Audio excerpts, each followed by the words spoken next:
പ്രധാനപ്പെട്ട ഒരു ഭാഗമാണ് പിയാഷെയുടെ കോഗ്നിറ്റീവ് ഡെവലപ്മെൻറ്റ്. ഈ ഭാഗത്ത് നിന്ന് ഒരുപാട് ചോദ്യങ്ങൾ ഏത് എക്സാമിനും പിയാഷയെക്കുറിച്ചുള്ള ചോദ്യങ്ങൾ ഉണ്ടാവാറുണ്ട്. അപ്പോൾ അതിൽ പ്രധാനപ്പെട്ട ഭാഗങ്ങളാണ് ഇന്ന് നമ്മൾ ഡിസ്കസ് ചെയ്യുന്നത്. നമ്മൾ ക്ലാസ്സിലേക്ക് കടക്കുന്നതിന് മുമ്പ് ഈ ചാനൽ നിങ്ങൾ ആദ്യമായിട്ട് കാണുകയാണെങ്കിൽ നമ്മുടെ ചാനൽ ഒന്ന് സബ്സ്ക്രൈബ് ചെയ്യുക. അതുപോലെ നിങ്ങളുടെ സുഹൃത്തുക്കൾക്കൊക്കെ ഒന്ന് സെൻഡ് ചെയ്ത് കൊടുക്കുക. നമുക്ക് ക്ലാസ്സിലേക്ക് കിടക്കാം. പിയാഷയെക്കുറിച്ച് പറയുമ്പോൾ നമുക്ക് ആമുഖമായിട്ട് നമുക്ക് പറയാം, കുട്ടികളെ കൊച്ചു ശാസ്ത്രജ്ഞർ എന്ന് വിളിച്ചതാരാണ്? പിയാഷെയാണ്. കുട്ടികളെ കൊച്ചു ശാസ്ത്രജ്ഞർ.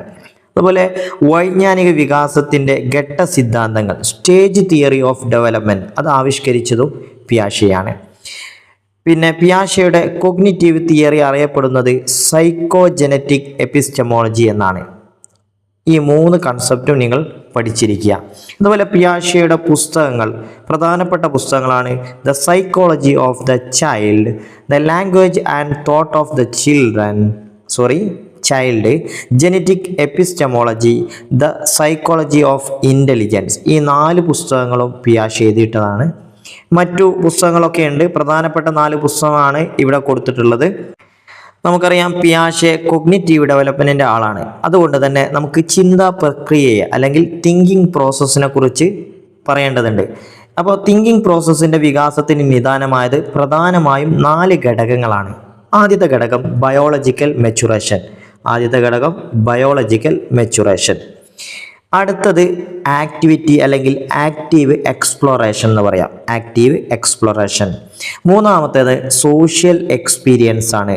അതായത് ചിന്താ പ്രക്രിയ അതിൻ്റെ വികാസത്തിന് കാരണമാകുന്നതാണ് സോഷ്യൽ എക്സ്പീരിയൻസസ്, സാമൂഹിക അനുഭവങ്ങൾ.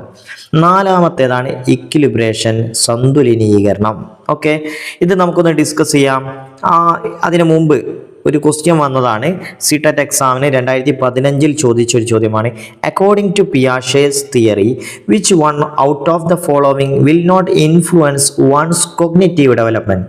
ഈ താഴെ പറയുന്ന 4 ഓപ്ഷനിൽ ഏതാണ് പിയാഷെയുടെ കോഗ്നിറ്റീവ് ഡെവലപ്മെൻറ്റിനെ ഇൻഫ്ലുവൻസ് ചെയ്യാത്തത്? ഒന്ന് social experience, maturation, activity, language. 4 കൊടുത്തിട്ടുണ്ട്. ഏത് ഓപ്ഷനാണ് നമ്മൾ സെലക്ട് ചെയ്യുക? ഇപ്പം പഠിച്ചത് പ്രകാരം നിങ്ങൾക്കറിയാം ലാംഗ്വേജ് അല്ലേ? ലാംഗ്വേജ് അതിൽ പെടുന്നില്ല.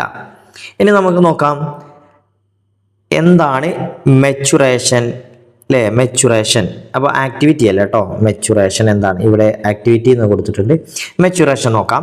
മനുഷ്യൻ അവൻ്റെ ജനിതക ഘടന അനുസരിച്ച് സ്വാഭാവികമായി പ്രായത്തിനനുസരിച്ച് പുരോഗമനപരമായ ചില മാറ്റങ്ങൾ ഉണ്ടാക്കുന്നുണ്ട്. ഇത്തരം പുരോഗമനപരമായ സ്വാഭാവിക മാറ്റങ്ങളാണ് പരിപക്വനം, അതല്ലെങ്കിൽ മെച്ചുറേഷൻ. അതായത് അവൻ്റെ ജനറ്റിക് സ്ട്രക്ചർ അനുസരിച്ച് എന്ത് ചെയ്യുന്നു? മനുഷ്യന് ഓരോ സ്വാഭാവികമായിട്ടുള്ള മാറ്റങ്ങൾ ഉണ്ടാവും. അപ്പോൾ ഇതിൽ പുരോഗമനപരമായ ചില മാറ്റങ്ങൾ ഉണ്ടാകാറുണ്ട്. ഇത്തരം പുരോഗമനപരമായിട്ടുള്ള സ്വാഭാവിക മാറ്റങ്ങൾക്ക് നമ്മൾ എന്ത് പറയുന്നു? മെച്ചുറേഷൻ എന്ന് പറയുന്നു.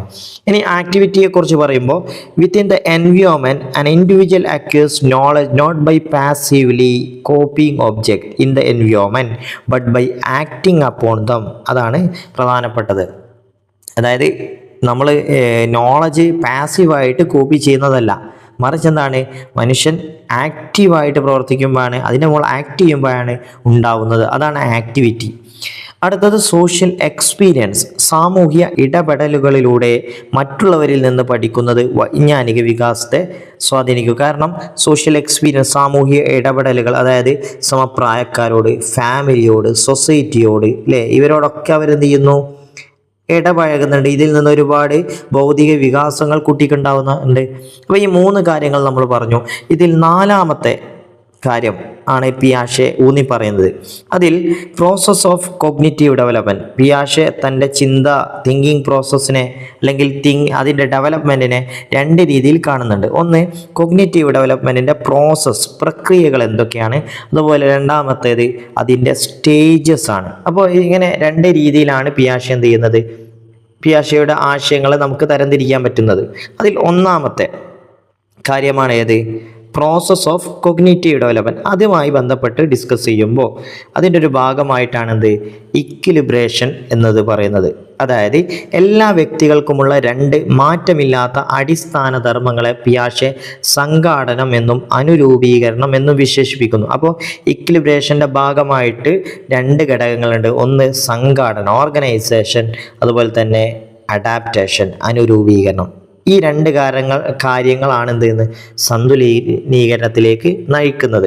അപ്പോൾ നമുക്ക് നോക്കാം, കുട്ടികൾക്ക് ചിന്തകളിലൂടെയും പ്രവർത്തനങ്ങളിലൂടെയും ലഭിക്കുന്ന കാര്യങ്ങളെ ചിട്ടപ്പെടുത്തി സൂക്ഷിക്കാനുള്ള കഴിവുണ്ട്. പതിയെ അതെ ആദ്യം ലഭിച്ച അറിവിലേക്ക് പിന്നീട് എന്ത് ചെയ്യും, ബാക്കിയുള്ളത് കൂടി കൂട്ടിച്ചേർക്കുകയാണ് കുട്ടികൾ ചെയ്യുന്നത്.